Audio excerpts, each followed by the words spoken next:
Magandang araw mga boss, welcome to my channel. Ngayong araw ay may isi-share lang ako sa inyo kung paano maglagay ng mic volume at saka echo volume dito sa Videoke mga boss.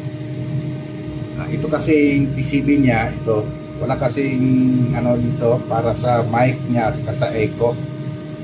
Kaya dito na lang ako kumuha sa remote niya mismo. Labas lang ako ng wire para papuntang push button, tapos hininan ko dito sa kanyang IC. Ayan mga boss. Ito mga boss, ito yung remote ng Platinum KS10. Ito yung IC niya. Ang nadagdag dito mga boss, itong pin 1, ito pin number 1, pin number 5, pin number 10, ito mga boss, at saka pin number 11. Ayan mga boss, ito lang yung nadagdag para malabas ko yung ano, push button ng mic volume at saka para sa echo volume mga boss. Ayan, ito yung mga pin ng IC. Na-trace ko na ito mga boss. Ito, yung mic volume minus nya, pin number 1 and pin number 5. Yung plus naman, volume plus, pin number 10 at saka pin number 1. Yung minus echo, pin number 13 and pin number 1. At saka yung echo plus, pin number 11 and pin number 1. Yan mga boss. Kung balak nyo na gumawa ng ganito mga boss, sundin nyo na lang ito kasi na-trace ko na ito mga boss. Ito yung ano niya, mga pin niya para sa push button. Ito mga boss, ito yung mga wire na lumabas. Pareho lang ito sa ginawa ko dati, yung para sa power switch niya. Ito mga boss, ito yung mga number. Nilagyan ko ng tagging. Yan. Ito na yung papuntang push button.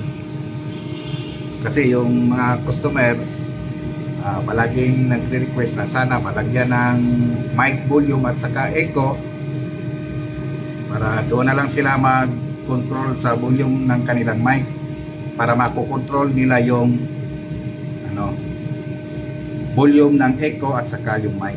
Yan mga boss.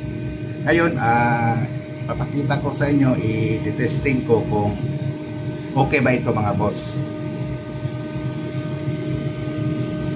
Ang unahin ko dito, itong ano muna, itong mic volume minus, pin number 1 and pin number 5. Ito yung pin number 1 mga boss. Ito yung pin number 1 ko at saka pin number 5. Yan. Ito sila mag-partner sa volume minus, mic volume. Tingnan natin mga boss. Yan.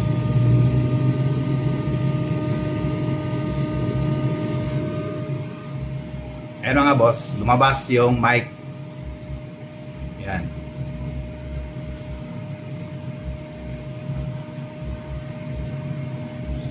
Yan.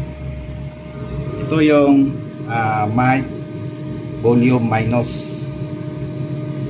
Yung plus naman, pin number 10 and pin number 1. Ito yung pin number 10 at saka ito yung pin number 1. Ito mga boss.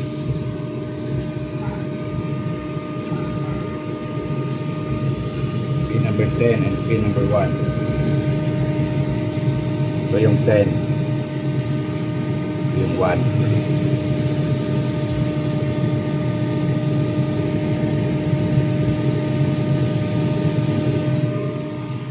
Ayan mga boss, nag-i-increase na yung volume ng mic. Isang pindot mo, ganyan, i-increase yan. Ito na yung push button. Yan.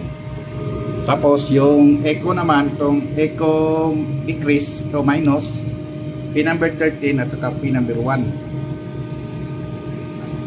Pin number 13. Ang pin number 13 mga boss, andito na pala sa ano, sa power switch niya. Nandito yung pin number 13.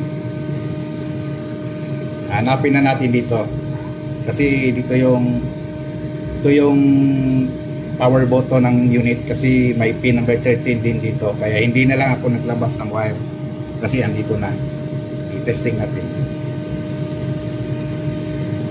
Ito yung pin number 1. Yan, ilugtungan ko lang yung wire.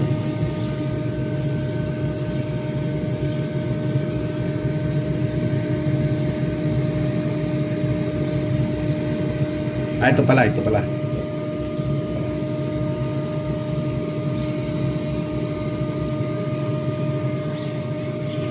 mga boss. Ito yung pin number 13.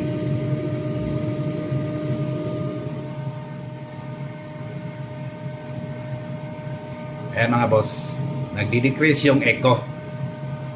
Ayan. Tapos yung plus naman, yung increase naman, pin number 11 at saka pin number 1. Ito yung pin number 11 at saka ito yung pin number 1.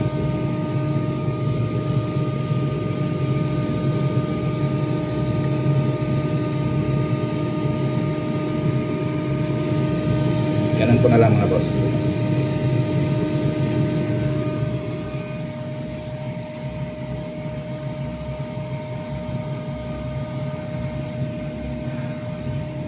Ayan.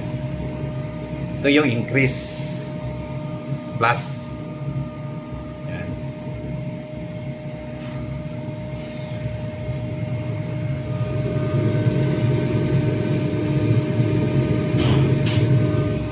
So, ibig sabihin, okay itong ginawa ko mga boss. Tama itong mga pin niya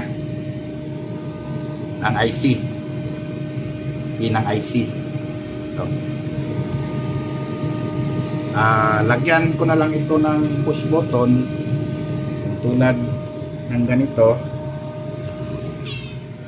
Tulad ng ganitong push button.